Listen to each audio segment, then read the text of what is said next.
everybody, and welcome back to the Quick and Carry Kitchen. We are having a super windy day. There are gale force winds outside, and we momentarily lost our power. And so we are back. We hope you are still with us. Thanks for sticking it out and coming back. This recipe is totally worth it. I'm going to say what I said at the beginning a little while ago and just sort of start over. This is a very special dish. This is a company beef stew. My mother used to make this when they would entertain. People came over after a day of skiing or after church, and my mom would make what we call Judy Carr stew. And I always wondered, could you make it in an Instant Pot? And because I'm going camping this weekend and I don't camp, I wanted to make something very special for the person I'm camping with. We're going to a music festival. I'm going to make this beautiful meal for dinner tonight, and I wanted to make it all in the Instant Pot because I've cooked all of the food for the camping experience for the weekend in my Instant Pot. I've done applesauce and the Irish stew that we did a couple weeks ago on the show, and the Instant Pot has just been super in getting me, a busy working woman, prepared to go on a camping trip. So thanks to the Instant Pot, I'm ready to go. Now, let's talk a little bit about the ingredients. In here, I have some oil, and I've already been, this recipe calls for 2 pounds of stew meat. There's a pound in here. I've sauteed it, I've browned it, I've thrown in a little bit of the onions, and this is what I bring to this recipe because if you've watched the show before, you know that I feel like deglazing the pot and getting the brown bits off the bottom of the Instant Pot is a very important part of the flavor profile of any of the dishes that I cook. And that was the same before the Instant Pot. I'm a deglazer. In all of the restaurants that I've worked in, with all of the chefs that I've trained under, deglazing is a super important part of making any dish really, really special. So even though some of the other recipes for this, for the Instant Pot, you just throw it in, walk away and cook it, you can certainly do that. But I wanted to bring my little spin to it, so I have part of the beef already in here, and I'm going to deglaze that in just a second.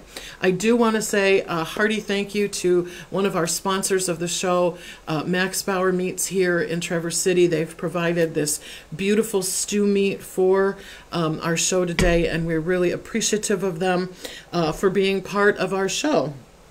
So, is there anybody with us? Okay, David. Hi, David. So glad to see you. Hi, Margaret. Everybody. Terry.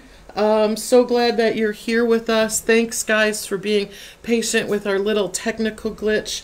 So, what was the other thing I wanted to tell you about?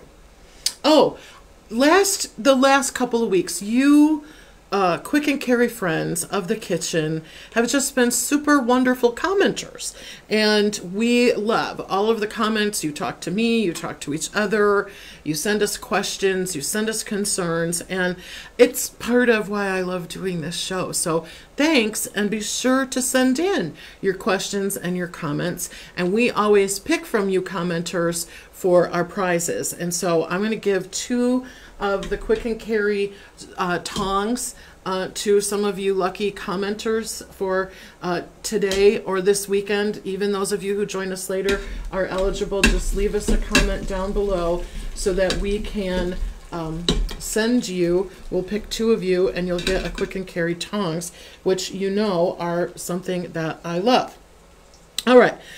I want to talk a little bit about the vegetables that you put in here. For your onions, you just slice them thin. You want them to be a little rustic looking. You don't dice them, but you do leave them long, sliced thin. Okay, so that's a great way to do that.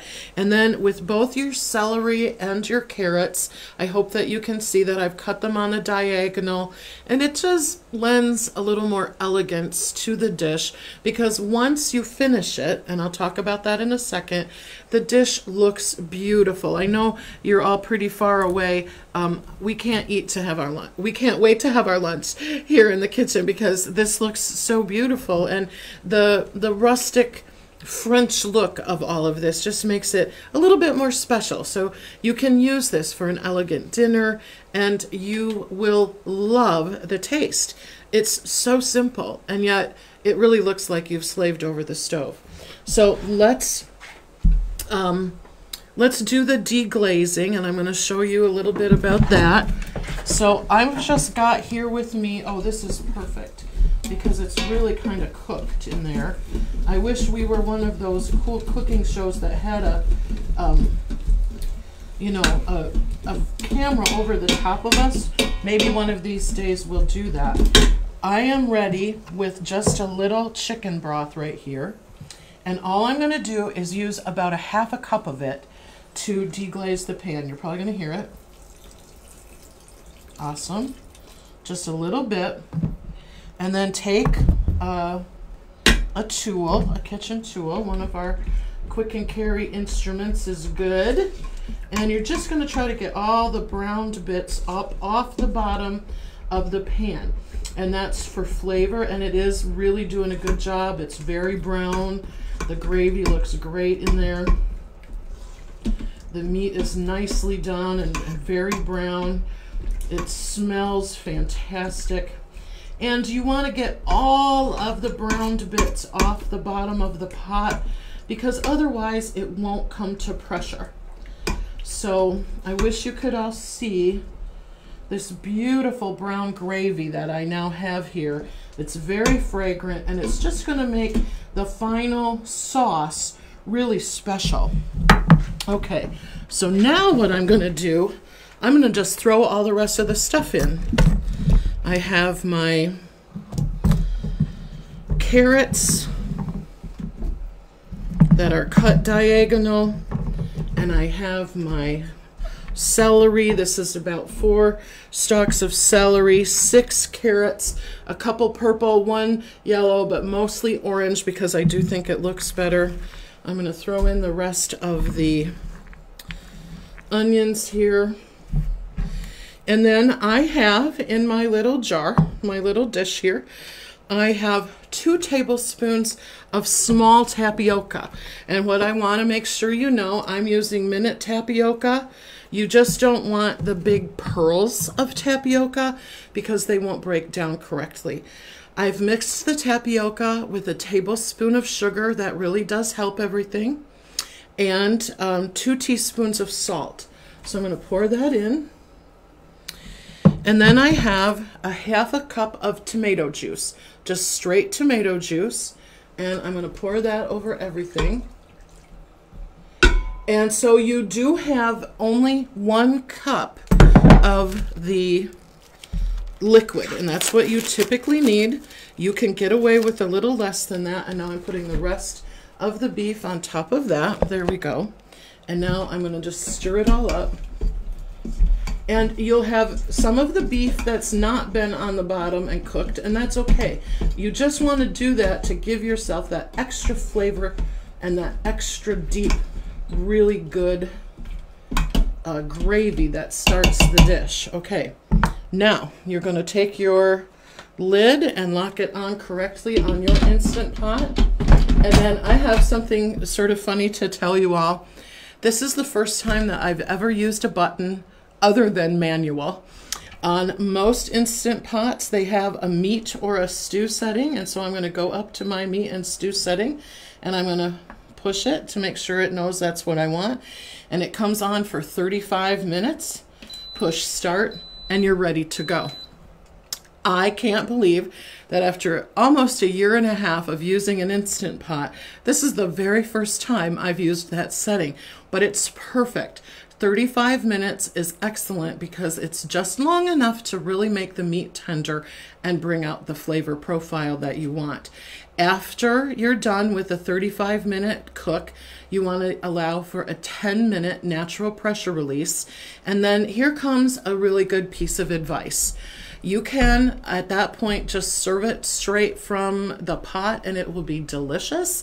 But if you're having company over or you'd really like to up it just a little bit more, put all of the stew in a beautiful oven-proof dish and then bake it at 350 or 375 for 15 or 20 minutes. Get it nice and bubbly, and that will just finish the stew, and it will make it look like it cooked for 5 hours in the oven, and it will present more beautifully. But if you're in a hurry, or if you're like me, taking the dish camping, I'm not going to have an oven to finish it perfectly with there, nor do I have that here in the Quick and Carry kitchen, and I'm sure it's going to be delicious either way. So, any questions, anything you need to know about this recipe, let me know. I'm going to go over it just briefly with you again. You buy 2 pounds of really good stew meat. It's worth it to get really good stew meat. So thanks to Max Bowers for my really great meat that I got from them. You are going to use 6 carrots, and you're going to slice them diagonally, 4 stalks of celery, 1 large onion sliced very thin. You are going to saute and brown the first pound of meat with a little oil in the bottom, deglaze with a little beef or chicken broth, whatever you have in the house is fine. You've got tapioca, salt, and sugar as a little mix that you put in over it all. Put in the other part of the meat, cover it all with a half a cup of tomato sauce. I really thought that wouldn't be enough, but because of the way the Instant Pot cooks, you can get away with less moisture than you would for the 5 hours of cooking in the original recipe. And when I did this last night, I was so pleased because I love this dish and I wanted to present it to you as something really special, and I wanted it to be a really nice dinner for my camping trip. Now, I have made a total mess of this, but I wanted to show you. As most of you who watch us regularly know, we offer you a PDF of our recipe each day, and I know that a lot of you collect it. These are designed to go with the cookbook that we give to people who buy one of our Quick and Carry travel bags for the Instant Pot. And this, all of our Quick and Carry recipes go with that cookbook and allow you to grow your cookbook with us as we add to them every week. So thanks to all of you who always love our nice recipes, and today it's really helped me keep the table clean. All right, Terry has a great question. She says that she bought stew meat 2 days ago, and here it is. Terry, I am telling you, your family, your special guest, whatever you do with this, this is a wonderful recipe. It is super flavorful, and it makes you look like a great cook. It's so elegant. It tastes so delicious, and it looks beautiful. I have it right here served over egg noodles. That's the tradition in my family. You could certainly serve it over rice or zoodles, or you can just eat it plain out of a bowl, but it does sort of class it up a little bit to serve it over a nice egg noodle. My sister, Sarah Scheiber, has a wonderful question. Tomato sauce or tomato juice? This is tomato juice. And even though I have some of our tomato sauce from last week left over and I could have used it, I decided to stay in the lane of the recipe and just use tomato juice. And it is so good done that way. So let us know if you have any other questions for the recipe today. Thanks for being patient with our little technical glitch. Wish me luck on my camping trip. You know, anyone who knows me knows that I don't camp. For me, roughing it means going to the Holiday Inn instead of the Hilton. But this time I'm going to a great music festival. There'll be lots of really fun people there, and we're going to get some great weather for the weekend. So I'm super excited to be going camping, which is something that I've never said in public before. So this is part of the food. Like I said before, I've made all the food for the weekend in the Instant Pot, which I just love because I've been super busy this week and with packing and getting ready to go and having a full-time job and some other stuff that happened this week. I just didn't have time to wait till the end. So my refrigerator is completely stocked with applesauce and Irish stew and other things that I have made in the Instant Pot to be ready to have a weekend away. My friend Margaret wants to know where I'm camping. I'm going to the Harvest Festival over by Lake City and Houghton Lake this weekend, which is a music festival with 4 different stages, lots of workshops. It's a real beautiful northern Michigan thing that happens every year, and I'm getting to go camp in a camper, not in a tent. Tents would blow away this weekend. We hope the wind dies down. I would hate to be putting up a tent today in these conditions. So, okay, ask for the recipe, try it out. Terry, let me know what you think. I know you're going to love this. This is super easy, but very elegant, and it will show whoever you make it for that they're special, because this is such a lovely company beef stew. So if you have any questions or comments, leave them down below. We'll pick 2 of you to win a set of our Quick and Carry tongs, and we love your comments, your questions, stuff that we get to dialogue with you about makes us very happy on the Quick and Carry kitchen end. We're going to go have a delicious lunch here of our company beef stew. I hope you'll make this recipe and enjoy it as much as we will. Let me know, what are your results? Did you try it? Did you love it? Did you feed it to your family, or did you have company over to really show off your Instant Pot chef skills? Have a great weekend, everybody. The camping chef is on her way out, and as Julia Child used to say, bon appetit.